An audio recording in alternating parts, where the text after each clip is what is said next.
Hello everyone, I hope this message finds you fit and fine. Welcome to this discussion on NATO. It has been news from the start, the point where Ukraine and Russia crisis came into the news. As Mr. Putin has again and again pointed out that Ukraine may join NATO. And joining NATO may be a security threat to Russia. And it is not just security threat, it is more than that. Considering the economic powerhouses of Russia are aligned on eastern frontier of Russia. And Moscow also is within the reach of, you can say, NATO missiles if NATO establishes its base in Ukraine, considering the point Ukraine joins NATO. Although it seems like distant as of now, the conditions which we are observing now. Now the point is, you should know these concepts. Collective defense, collective security, analyzing the role of NATO, what conditions forged the foundation of NATO, and is NATO relevant as of now? So keeping all this in mind, let's start from basic, starting from scratch, from where this idea of NATO, North Atlantic Treaty Organization, emerged. The word is Atlantic here, Atlantic Sea, right? So it stands for the concept of collective defense. It simply means if any aggressor do some action against any one member of this circle who are in part of NATO, then all will take action against that aggressor. It means if there are 30 members in NATO, which is the present strength, and any aggressor from outside, in this case you can say Russia act against any one member, then all 29 members will support this one member so that this particular threat can be offset. So this is the conception of collective defense. However, when I use the word collective security, it is different. Here, take example of UN. So, NATO is example of collective defense. Here I am writing CD. And UN is example of collective security. I am writing CS. Okay. So, consider 194 members. Okay. And in this case, the probability of aggression is from inside. It means one member from inside act against any other member. Okay. In this case, other members will support that particular member so that this crisis, this threat can be offset. So that a lesson can be given to this one aggressor so that peace can prevail. So in collective defense, there is aggression from outside, and generally another difference is in case of collective defense, the target, or you can say threat, is quite clear. For example, for NATO, the major threat is earlier time it was USSR and right now it is Russia. So it means threat is identified. But in case of collective security, you never know about the threat because collective security means it is for all, those who all are part of UN. Okay, I hope these words are clear to you. Now take a look over the axioms or the area members of NATO, starting from northern side of US and here Western Europe. Many people have this misconception that if one nation from outside attempt a war on any member of NATO, then all members of NATO will pool their forces, pool their defense supplies against that particular aggressor. I hope some of you might be thinking like this, right? But that's not the reality. It means it is not binding on members of NATO to give military support to that particular nation who is facing aggression from outside. The word support is used. Military support is not a necessity. Please remember that. Because this debate was going on during the emergence of NATO, when lobbying was being done between Britain and US, because US Congress was having apprehension on this point. If anywhere there is war in Western Europe, those who are member of NATO, is it mandatory that US has to send its forces? So some, you can say at that point of time, the Senate was majorly ruled by Republican Party and they were against this idea. So this was the middle path. The game was played in language, although US is the prominent leader of NATO, right? So obviously they are going to contribute their forces because leadership comes at a cost, right? If you want to earn respect, you want to become a superpower, then you have to commit resources, military resources, financial resources, right? But the point is, it is not mandatory in in NATO Charter, okay? It should be clear. Now, it is an intergovernmental military alliance between governments. Headquarters is in Brussels, Belgium, and member countries are 30. Now, what was the need of NATO?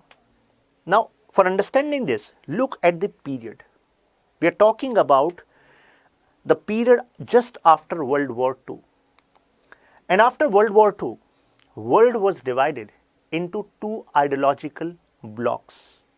It means at one side, we were having USSR representing communist ideological bloc, and here we were having USA representing capitalist ideological bloc. Some of you might be having this point, those who are getting associated with this topic for the first time, that why they were opposite to each other. So my friends, when I'm using the word ideology, communism as an ideology does not believe in the concept of private property.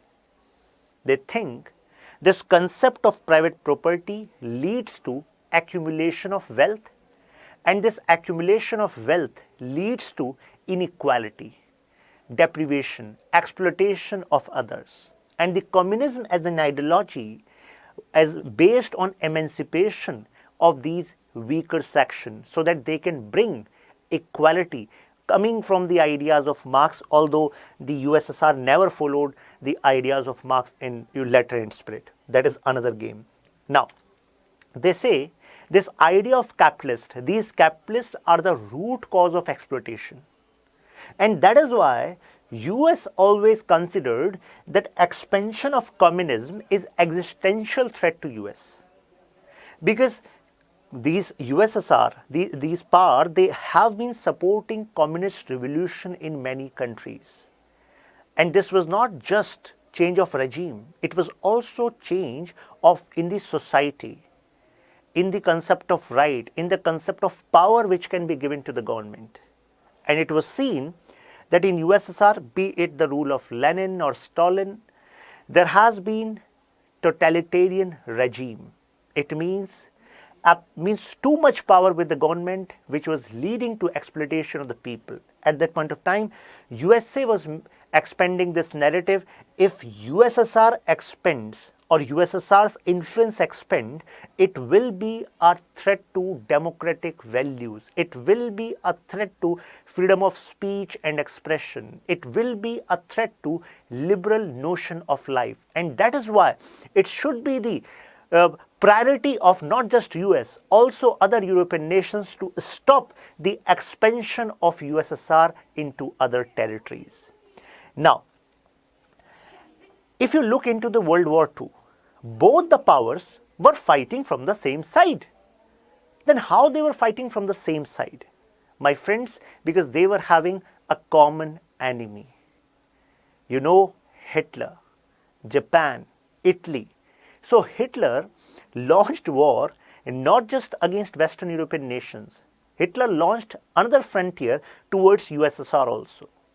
At that point of time, Britain and France were thinking, oh, so Hitler is launching a frontier against USSR. So Hitler was representing fascist ideas. It means total control in the hands of one leader. And there you have USSR. There also they have total control in the leadership. So let's wait and watch and let them destroy each other so that, because they are detrimental for our interest. Right? But later they found that these fascist forces are threat to them as well. And then they joined the hands, and we know this in World War II what happened. But when it comes to the end period of World War II, it was found that though USA, Britain and USSR were fighting from the same side, but USA was keeping Britain in the loop, Canada in the loop, but not USSR. For example, the decision to launch this nuclear attack against Japan, Hiroshima, Nagasaki, 6 August and 9 August 1945, all of you are aware of this. USSR was not aware of this. And as per the previous conversation, it was decided that USSR is going to launch action against Japan. So it was USSR responsibility, but Russia, apart from USSR, sidelining USSR, USA did the action, and USA ended this World War II. So don't you think it will lead to more suspicion, more mistrust, more miscalculation, and this mistrust, miscalculation were considered as the source of starting of Cold War just after World War II. Now, this is the background story. Now, what was happening in Europe? Europe was economically shattered. Europe was shattered in terms of infrastructure. So, all of you know, whenever you go on war, no matter you have won the war, but devastation also happened on your side. And same was the fate of Europe at that point of time. USA wanted huge capital to build infrastructure, to revive economy. Now, how can this happen? At this point of time, something was happening in USA. USA was making a major shift in geopolitics. If we understand the politics of USA before World War II, so we analyze that traditionally USA was following an isolationist policy. Isolationist policy means USA was focusing on internal development. USA was not entangling into wars or developments or in other areas of the world. But just after World War II, what happened that USA changed its policy. Now USA wanted to set the table of the world according to it. And this particular change is also known as USA's shift from Monroe Doctrine to Truman Doctrine. USA adopted the method of, for example, Marshall Plan. So some scholars were prominent at that point of time. For example, it is said that in later phase, USA's policies were also influenced by one thinker, Morgenthau. Morgenthau said, whenever there is a vacuum in the power dynamics of the world, someone will come to capture that power vacuum. If you are present in generation, this happened once in many years, that there is a power vacuum in the world. If you miss this opportunity, other people will grab this opportunity. So at this point of time, thinkers like Morgenthau and other scholars supported that USA should actually come out of the territory as the major stakeholder of world affairs. And that is when USA started building international economic institutions in support of some Western European powers. And my friends, this background was actually building the background of NATO as well. Because USA did a major contribution in development of IMF and World Bank. Where the meeting regarding development of IMF and World Bank happened? Bretton Woods in July 1944. And they started working from 27 December 1945. Where is the headquarters? US, Washington DC. And who is the major contributor of the capital at that point of time? US. And when this devastation happened, US supported them in terms of capital. And if you look into the journey of World Bank, you'll find the first institution of World Bank Group was IBRD, International Bank for Reconstruction and Development, IBRD. First institution which was developed under World Bank, and this was developed for reconstruction of this shattered Europe. Long-term loans, cheap loans, and in which currency? US dollar. So US was building its hegemony, okay, at this point of time. So it built a solid foundation, on which later NATO relationship were developing. Now, at this point of time, communist ideology espoused by the Soviet Union in Europe and later in China, because they were also having their influence in Eastern Europe and China. Now, take a look over this map. So here you can see Western Germany and Eastern Germany as an outcome during this World War II. Now, eastern part, you can see East Berlin. This was having the stronghold from Russian supporters. And here we saw a backing of USA on Western frontier. Now, at one point of time, this when USSR was being ruled by Stalin, so he did not wanted Germany, especially here Western Germany, to again strengthen itself in order to become a security issue for USSR. So how can this happen? So at that point of time, Stalin started a blockade. It means to block the supplies coming into this Western Berlin, because Stalin was having supporters around this Western Germany. And at this point of time, USA had to bring massive supply within this Western Berlin, and a message was clear to other Western European powers. If USSR can do this blockade now, thinking of later concern, then this can happen with other Western European nations also. So that is why the idea of collective defense was taking shape at that point of time. In 1948, the Soviet Red Army implemented a blockade I have just explained to you, which was under US, UK and France control. So western part was under control of US, UK and France, and eastern part of Germany was under control of USSR. So USSR closed all rail lines, canals, roads that entered Berlin through Russian sector and cut off supplies of food and fuel. And so that areas under US, UK, France could not prosper, so that Germany doesn't become the strong enough again against USSR. I have just told you this.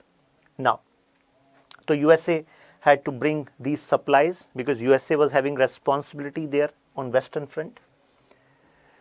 Now, rising political instability in Greece and Turkey. So first reason is clear to you. As of now, we are discussing the reasons for the forging of this alliance, which we now call NATO. So first reason is that blockade happened and a message was clear among Western European nations that we need a collective defense mechanism. We have to pool our resources so that we can counter any action in future by from USSR side. Now, rising political instability in Greece and Turkey. So what was happening there? Actually, in 1946 to 1949, Greece was in a state of civil war. And why this civil war? Actually, USSR supported communists from Albania. They were toppling, they were trying to topple the government. And these communists were supported by Albania, Yugoslavia and Bulgaria, and all these three nations were having backing of USSR. And the Greek army that was supported by US and UK. So now you can see that this war was not directly fought between USA and USSR, but they were supporting the counter forces in different places around the world, and that is why we call it Cold War. Without direct confrontation, war was being fought. In 1952, Greece and Turkey joined NATO, and the reason was because they were facing this communist threat. And if you look at the location of Turkey and Greece, it is very strategic. And that is why they were invited that yes, you can come into NATO and you will be secure then. Because in concept of NATO, war against one will be considered as war against all. It means if now after joining NATO, if USSR supported forces, any one of them, they try to do aggression against Turkey or Greek, then it will be considered as an aggression or war against Britain, France, USA, and all of them will be having this chance to pool in their defense forces and strike against the enemy.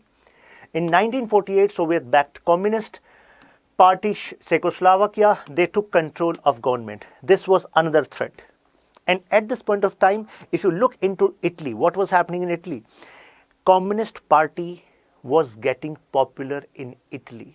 Yes, same Communist Party which was crushed during interwar period. It means between 1918 to 1939, if you look into this period, we saw emergence of fascist party of Germany headed by Benito Mussolini. At that point of time, the Communist Party in Italy was crushed. Leaders like Gramsci was put into jail. But after this World War II, we saw this Communist Party was gaining ground in Italy, and that was considered as a threat to many Western European nations also, because they may gain support of USSR and it will be considered as another base of USSR in Western Europe, and this was a cause of concern. Now at this point of time, Europe was having two major crises, two major challenges. One was economy was in trouble because of the devastations of the war, and rise in communism, because rise in communism is threat to democracy. So at this point, USA made this Marshall Plan. It means USA started supporting Western European nations in civil and military aid, protection against Soviet expansion, plan for reconstruction of Europe. Now, you will be surprised to know that even USSR was given offer to join Marshall Plan after World War II. And what was the response? USSR rejected. And the reason was because USSR was also facing its own economic issues. And that is why USSR could have benefited from Marshall Plan. But it would have given a message to the Eastern European nations who were supporters of USSR or considered as allies of USSR, a message that if USSR also accepted these supplies, this aid of USA, it means real power of the world is USA, and which was not acceptable to USSR. So Soviet Union had the opportunity to join the Marshall Plan but declined. I told you the reason. Supplies were ready, but USSR rejected it. Now, in the background, other developments were taking place. Treaty of Brussels, but before Treaty of Brussels is considered as first step in the formation of NATO. But I want to share another step which was forced even before Treaty of Brussels. That was Treaty of Dunkirk.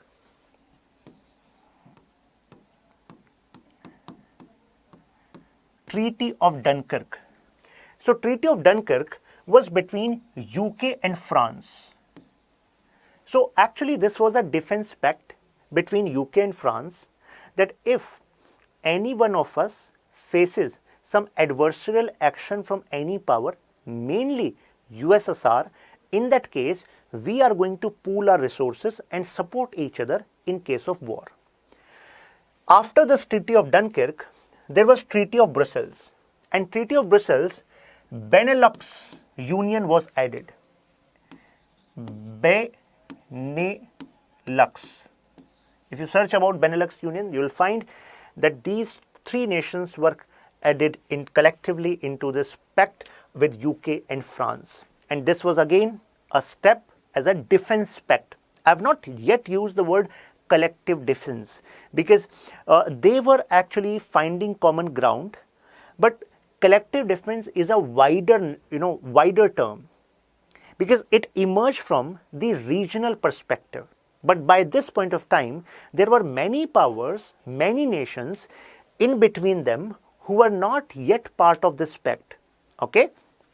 So this was a defense pact, anti-communist pact, as I told you. Now, finally, April 4th, 1949, signature of the North Atlantic Treaty. Now, before we enter into this juncture, something was happening in USA. Actually, US Congress was apprehensive about this treaty initially, because signing this treaty will bound USA to pool military resources and other resources in case if war is in Europe also. So some senators were like, why would we pool our resources? So there was one senator, Mr. Wendelberg, And that is why Wendelberg resolution word became popular. So he rose up and he proposed a resolution. He said, we should not consider that an aggression on Western European nation is an aggression just on Western European nation, because it will be an aggression on US also, because it is like march of communism towards USA. So it is like, if here you have USA and here you have European nations and here you have USSR. So if USSR is taking control of this area, it should be considered that threat towards US is coming near. So at this point of time, Mr. Wendelberg said, if you have to think of your defense mechanism should not be concentrated only in this area. Better approach is your forces, your bases should be established in this area. If you install your forces and bases in this area, what benefits you are going to have? Benefit number one, this threat is less likely to come at your door. Number one. Second, if you secure this area, you will be able to secure the trade between USA and Europe. And this trade will bring revenues. This trade will bring dominance, influence. And that is why, from economic perspective also, having these defense forces installed here was beneficial for USA. And as I told you, a little apprehension was on this fact that military forces should not be bound, because many members who were going to be part of NATO at that point of time, they were also in this discussion, what if we are facing an economic crisis and one of member of NATO, they are having a challenge of war by someone. If we sign this pact that we are bound to support militarily, then it may be an impossible task for us at that point of time, right? How would we be able to do that if we are facing economic crisis at home? So better would be that we are going to support that particular nation in case a war happens with that particular nation. So the word support may include a number of support. For example, giving access of your land to other forces. For example, providing technology. For example, providing, you can say, passage, training, food, other civil supplies, medical supplies. So a lot of kind of, you can say, support can be provided in this case, right? Now, whatever the weather, we must be together. So this became the statement as NATO emerged, together. The word is together. And together means whatever resources you have, you are going to install for the future. Provide collective defense. I have already explained the meaning of collective defense. War against one will be considered as war against all. If any one of these nations was attacked, the others were bound to help each other. The word is help. Okay. Now, in 1948, look at the area where you find the NATO. And in 1949, look at this area. So it means influence, or you can say membership of NATO was increasing leaps and bounds. Now, another twist happened in NATO membership. It happened in 1966 when one key member, France, withdrew. Why? Mr. Gaulle was a president of France at that point of time.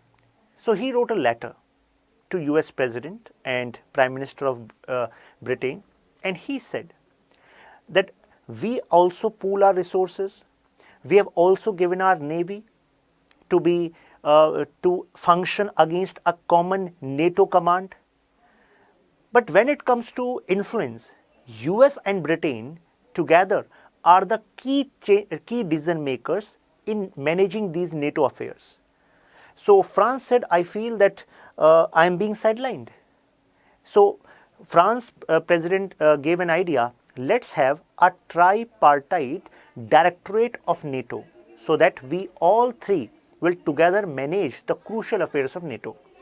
But the response he received was not very much, you can say, acceptable to French president at that point of time. So what he did, he issued an order that now I declare that France is not part of NATO, and that is why all the territories where NATO bases are there, then all foreign forces should actually, you can say, vacate those bases. And even NATO command center was present just near to Paris, and after this decision they had to shift this to Brussels. But it rejoined in 2009. Another interesting fact about NATO is, when it was made, it was quite clear that NATO will consider membership and provide collective defense only in the territories present in north of Tropic of Cancer. Some of you might be surprised. It should be available to all members. What is this north of Tropic of Cancer? The reason is, many of these powers were having their colonies in different areas of the world. For example, France is also having a colony in Indian Ocean. So if some war aggression happened in that colony of France, for example, Reunion Island in Indian Ocean, do you think NATO forces are bound to support France in that context? So it is not necessary. It is prerogative of NATO, it is prerogative of friends of France, but it is not necessary as per NATO charter. Okay, the support will be provided to the territories which are present in north of Tropic of Cancer. Okay. So this was the reason I told you. Now objective of NATO, number one. So common standpoint is, objective is quite clear. Whenever there is war, we are going to collectively come together. No, this is not the only objective. Freedom and security of the members, this is primary. Maintenance of international peace and security. They also run think tanks, research groups, consultancies, means they also provide consultancies to other NATO members how they can make their country more secure, what kind of pacts they should engage in, what kind of military doctrine they should support. Euro-Atlantic peace and security, collective defense, crisis management and cooperative security. When I am saying crisis management, you should know that NATO also come into humanitarian crisis. They also intervene there. It is not just they are going to come into play when there is war. Reform, modernization and transformation. These are the objectives. Continuously they have to do this.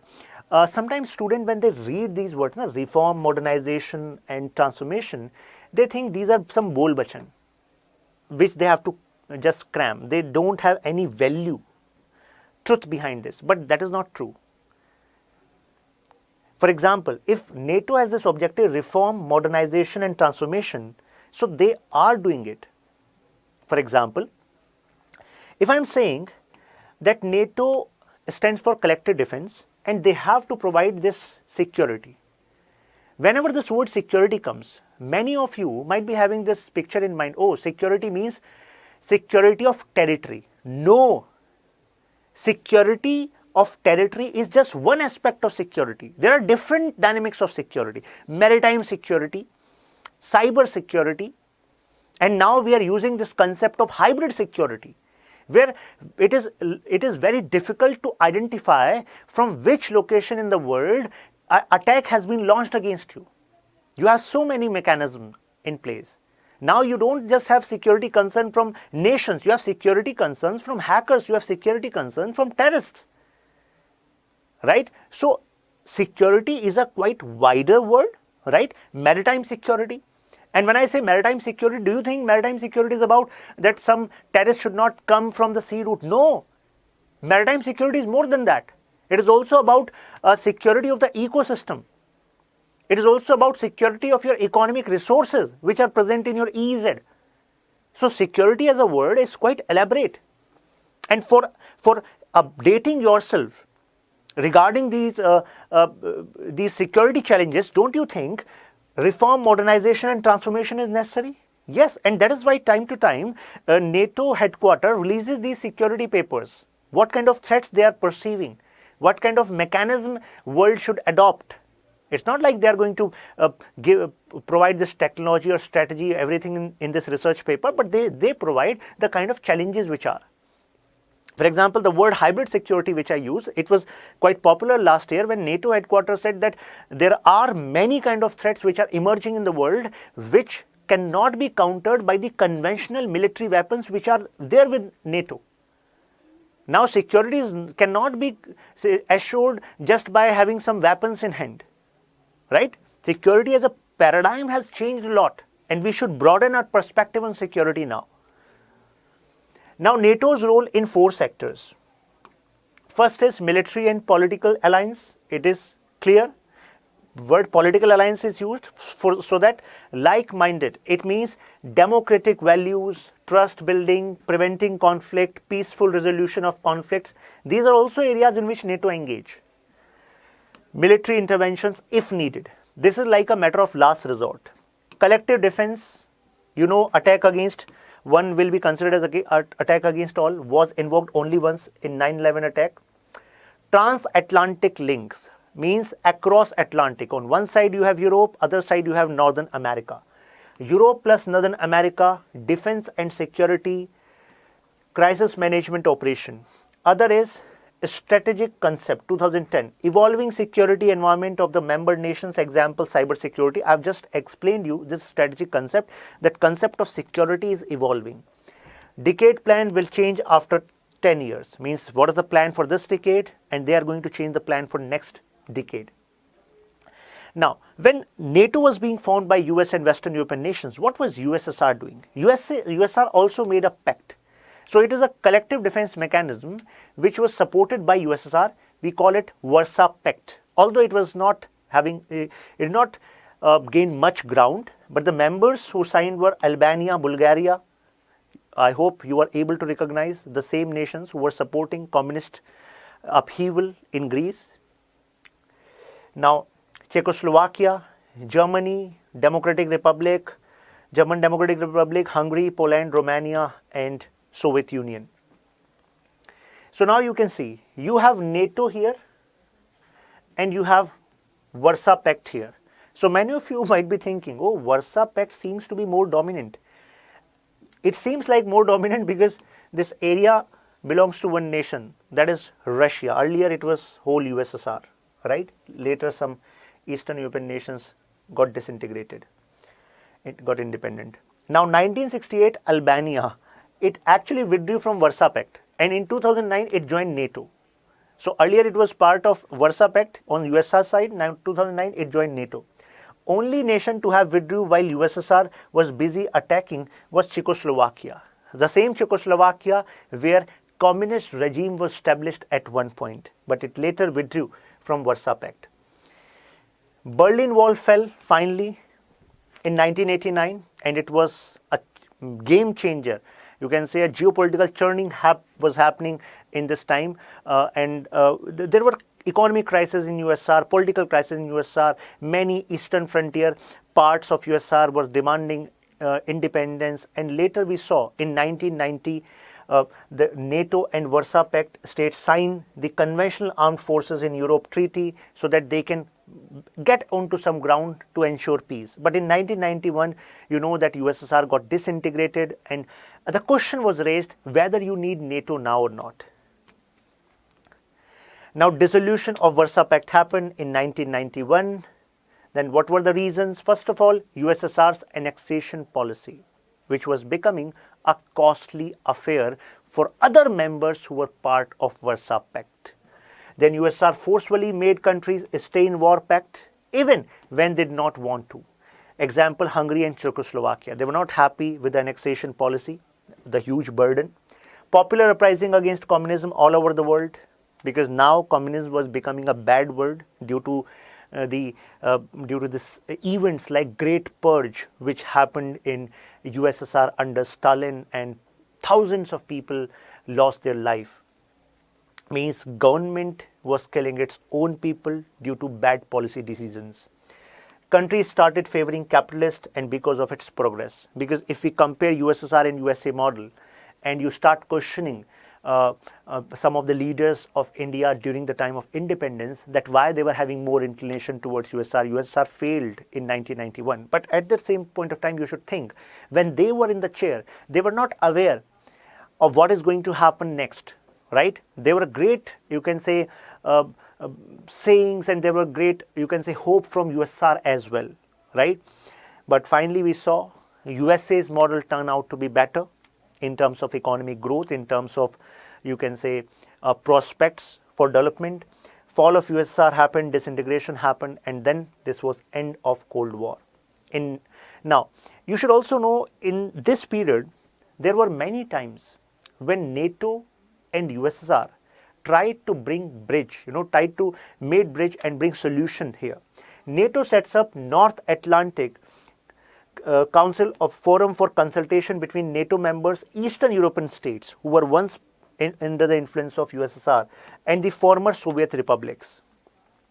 Now, just take a look over this table to identify the difference or similarities between NATO and Warsaw. I hope now it is quite clear. I have explained you all of this.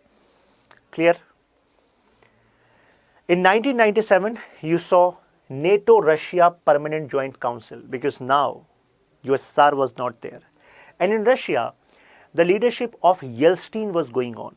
Yeltsin, who was considered as a person embracing many policies of liberal world. It means USA's policies with respect to economy as well. So this was a time where they were coming close and they were thinking that solution is near. They also gave Russia a voice, but not veto, because veto means if we veto this, then this action cannot happen, right? Such kind of status was not given. In 1999, we saw Czech Republic, Hungary and Poland become first former Soviet blocs to join NATO. It is 1999. And in 2004, if you look, the former areas like Estonia, Latvia, Lithuania, so they also became part of NATO, right? Once they were ruled by Moscow. So these things actually created fear in the minds of Russia. Because if they are becoming member of NATO, it means US, Britain, France, they can actually establish their collective, you can say, weapons in these areas, which are near to Russian border. In 2002, NATO-Russia Council, Russia and NATO countries to have equal role in decision making. So these were ways to build a bridge. Many events taken place in the past decade for bringing peace, but we have also seen what happened in Ukraine. So at this point of time, now I think it is quite clear to you that the kind of actions we are seeing from Russia's side in Ukraine, it is having a long history, right? These are not immediate responses. And in most of the videos on YouTube and news channels, the narrative which is prominent is narrative of West, right? I hope you would agree on this. When I say narrative of West, where Russian side story is not that much visible, okay? What is legitimate security interest which Russia has been talking about again and again, right? What is the position of economic houses and the threat which Russia has been talking, right? So my point is, although media or many newspapers and by their influence many videos, you will find news talking about particular perspective and saying this is good and this is bad. But my friends, you are a student of international politics, and if you love geopolitics, so you should be able to understand a particular issue from neutral perspective. And this can only happen when you have enough knowledge of what happened in past and what factors are shaping the responses in present. This is an important learning or important takeaway which you should keep in mind. NATO countries' reaction to Ukraine war, what we have seen recently. Germany freezes Nord Stream 2 gas project, which is actually connecting Russia to Germany. If Germany is doing that, it means Germany is taking risk to compromise its own gas supplies. Germany is ready to do that. And we also saw in news that there may be, sanctions are already raised, there may be action by which Russia may be removed from SWIFT. It means the international financial telecom service which is necessary for having settlement or in terms of finances when you get into international trade. But 46 minutes back, or I can see one hour back, so I was reading one article which was uploaded on New York Times. There they have said that it is less likely that Biden will actually remove or take action, take such decision to remove Russia from SWIFT. And you should think that why, if they are thinking that this is a such serious matter and they are leveling sanctions, then why they are not removing Russia from SWIFT? Because the negative effect will not be just limited to Russia, it will be limited to all those nations who are dependent on Russia for various imports. And that is why taking this decision is a bit tricky one. In finance field, it is said that in the field of sanctions, SWIFT is like a nuclear attack. So at this point of time, I would rest my voice. This is Shashank Tyagi for you. You can find this PDF in Telegram group. If I could be of any help to resolve any doubt of yours in your preparation, I would be happy to help you out. The whole team is there. Thank you. See you in the next video.